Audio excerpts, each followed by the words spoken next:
perjanjian Paris. Lubang apa, Pak? Nah ini banyak orang asumsikan untuk menyimpan barang, untuk persenjataan mereka bilang, tapi tidak. Hari ini, ini biasanya akurat nih jam matahari ini. Oh, oke. Nah ini hampir jam 1, kurang jam 1, 1 kurang 10 atau 5, saya nggak ada jam. Ini handphone 1 kurang 10 atau 1 kurang 15 lah. 1 kurang 18. Ya lebih kurang. Iya. Dia sistemnya nih, karena bayangannya di sini. Oke. Nah ketika jam 2 nanti bayangannya di sini, jajar ini. Ya. Karena matahari udah mulai ke barat, bayangannya ke timur. Jadi cara kerjanya timur ke barat. Ketika jam 8 pagi ujung matahari itu di sini bayangannya.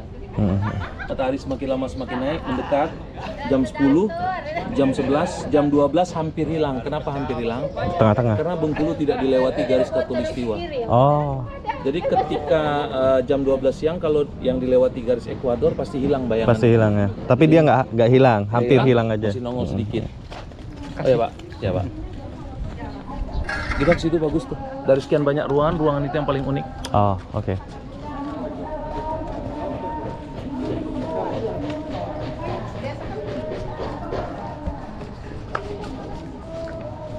Mau difoto? Sini bagus nih spotnya. Nggak apa-apa sih.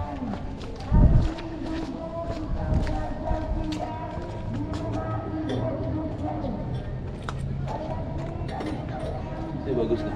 Iya. Diri di sudut nih, dapat piramidnya. Mau? Nggak usah, nggak apa-apa. Iya. Kirain mau sini. Bagus nih sudutnya. Oke, nggak apa-apa. Sudut piramid.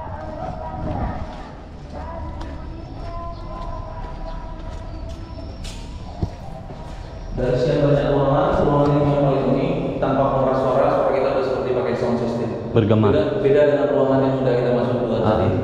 Di ruangan ini, ketika ada 1 atau 2 orang yang dicurigai oleh pihak Inggris atau Belanda, mereka dibawa ke sini untuk diinterogasi.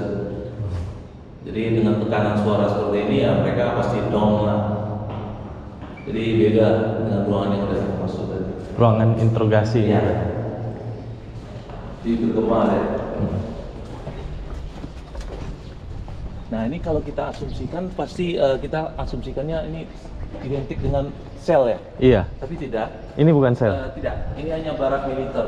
Oh. Jadi untuk tentara mereka yang masih bujangan tidaknya di sini. Oh, tempat tidurnya berarti ya? Iya. Oh, ini masih asli nih, Pak? Mereka masih ori. Ini Belanda semuanya. Oh. Oh, berarti benteng ini pernah dikuasain 2 negara? 4. Inggris, Prancis, kembali lagi ke Inggris, ambil tukar guling dengan Singapura, ambil Belanda, Belanda, Jepang terakhir. Oh gitu. Jadi 4 negara yang pernah yang bangun Inggris. Inggris. Jadi ini satu-satunya peninggalan Inggris terbesar se Asia Tenggara. Oh, Asia Tenggara di sini. Nah ini ada diorama Bung Karno. Banyak orang mengatakan Bung Karno itu pernah ditahan di benteng ini.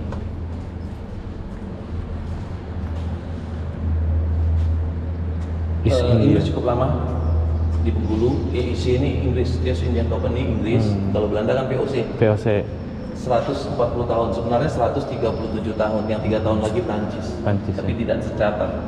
Nah, Belanda hanya 115 tahun, Jepang 3 tahun tapi sadis. Nah, kenapa Bengkulu ini identik dengan bahasa Bengkolen? Di Singapura ada Bengkolen Street, di Malaysia ada Bengkolen Cafe. Ada juga ya? Ya, di Bengkulu sendiri Bengkolen Indah Mall. Nah, sebenarnya ini yang penyebab Bengko dan Len. Bengko itu patahan, Len itu tanah. Tanah patahan. Jadi abad ke-17 itu mereka sering diguncang gempa. Jadi gempa yang menyebabkan orang Eropa itu mengatakan Bengkolen. Nah, kalau cerita tradisionalnya Raja Aceh ingin meminang Raja Bengkulu, jadi ditolaklah pinangan itu tadi, diseranglah Raja Bengkulu oleh Raja Aceh, mengakibatkan banyak yang meninggal di hulu sungai, bangkai di hulu. Oh, bangkai di hulu. Ya, nah konsep Inggris datang ke Bengkulu, mereka itu diundang. Oh, diundang ya? Ya, diundang. Jadi tanggal 12 Juli 1685 Inggris datang ke Bengkulu dengan menukar 8 pucuk meriam, 4 yang besar, 4 yang kecil, dibagi-bagikan ke kerajaan-kerajaan yang ada di Bengkulu.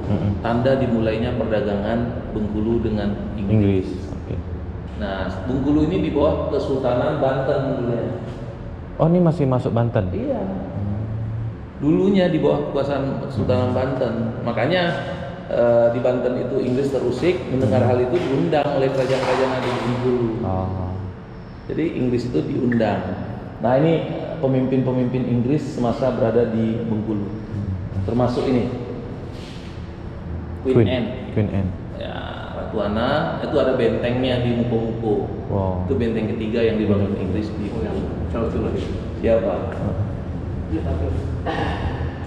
Nah, ini ada Pariaman. Tahu Pak Pariaman? Padang sana ya? Iya. Jadi bedanya Inggris dengan Belanda, Inggris ketika ingin menguasai satu wilayah, mereka berkirim surat dulu ke kerajaan Inggris. Kalau kerajaannya mengizinkan, baru mereka ambil. Tapi kalau tidak diizinkan, mereka tidak ambil. Nah, ini dia Pariaman Company. Jadi bedanya, hampir sampai Barus itu Sumatera Utara akan dikuasai oleh Inggris. Kalau surat balasan dari kerajaan Inggris cepat masuknya.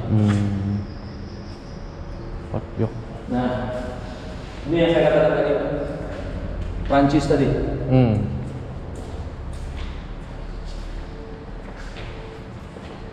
Jadi Prancis pernah menguasai Bengkulu selama 3 tahun. Kenapa? Di Eropa, pasukan Napoleon menguasai daratan Eropa. Jadi setiap wilayah yang dikuasai Inggris diambil alih oleh Prancis. Nah, kenapa dikembalikan? Karena lebih dari separuh pasukan Prancis meninggal di sini bukan karena perang. Sakit? Karena penyakit. Pada saat itu kolera yang menjangkit. Nah, dan juga desakan dari dari Inggris untuk minta Prancis mengembalikan Bengkulu ke tangan mereka, yang dikenal dengan Treaty of Paris, perjanjian Paris. Lubang apa, Pak? Nah, ini banyak orang asumsikan untuk menyimpan barang, untuk persenjataan, mereka bilang, tapi tidak. Ini fungsinya untuk mengusir nyamuk malaria. Nggak masuk akal, lubang untuk mengusir nyamuk malaria. Tapi pintarnya mereka ambil kayu gaharu, mereka bakar di luar, setelah apinya hidup mereka letakkan di sini. Asapnya. Karena oksigennya hanya satu arah, api tidak bakalan hidup, terjadilah fogging. Jadi pengasapan. Ya. Jadi hampir 1 abad Inggris menderita di sini bukan karena perang, karena penyakit. Ini jenis-jenis penyakitnya. Flu, lever, ini demam berdarah, disentri, karena minum banyak. Nah, ini Raffles, penemu bunga Rafflesia. Sebetulnya penemu bunga Rafflesia ini bukan Raffles. Penemunya sebetulnya dokter pribadi dari Raffles, namanya Dr. Joseph Arnoldi.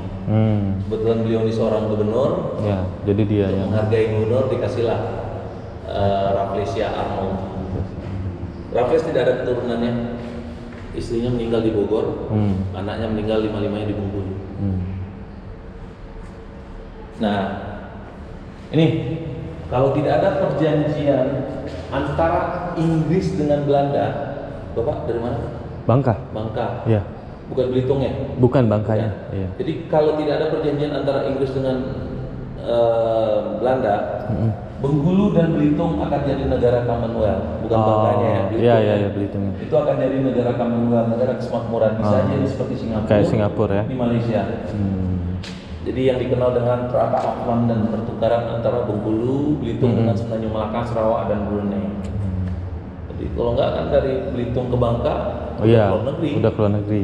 Ya, itu Inggris punya dulu. Nah, ini Raffles.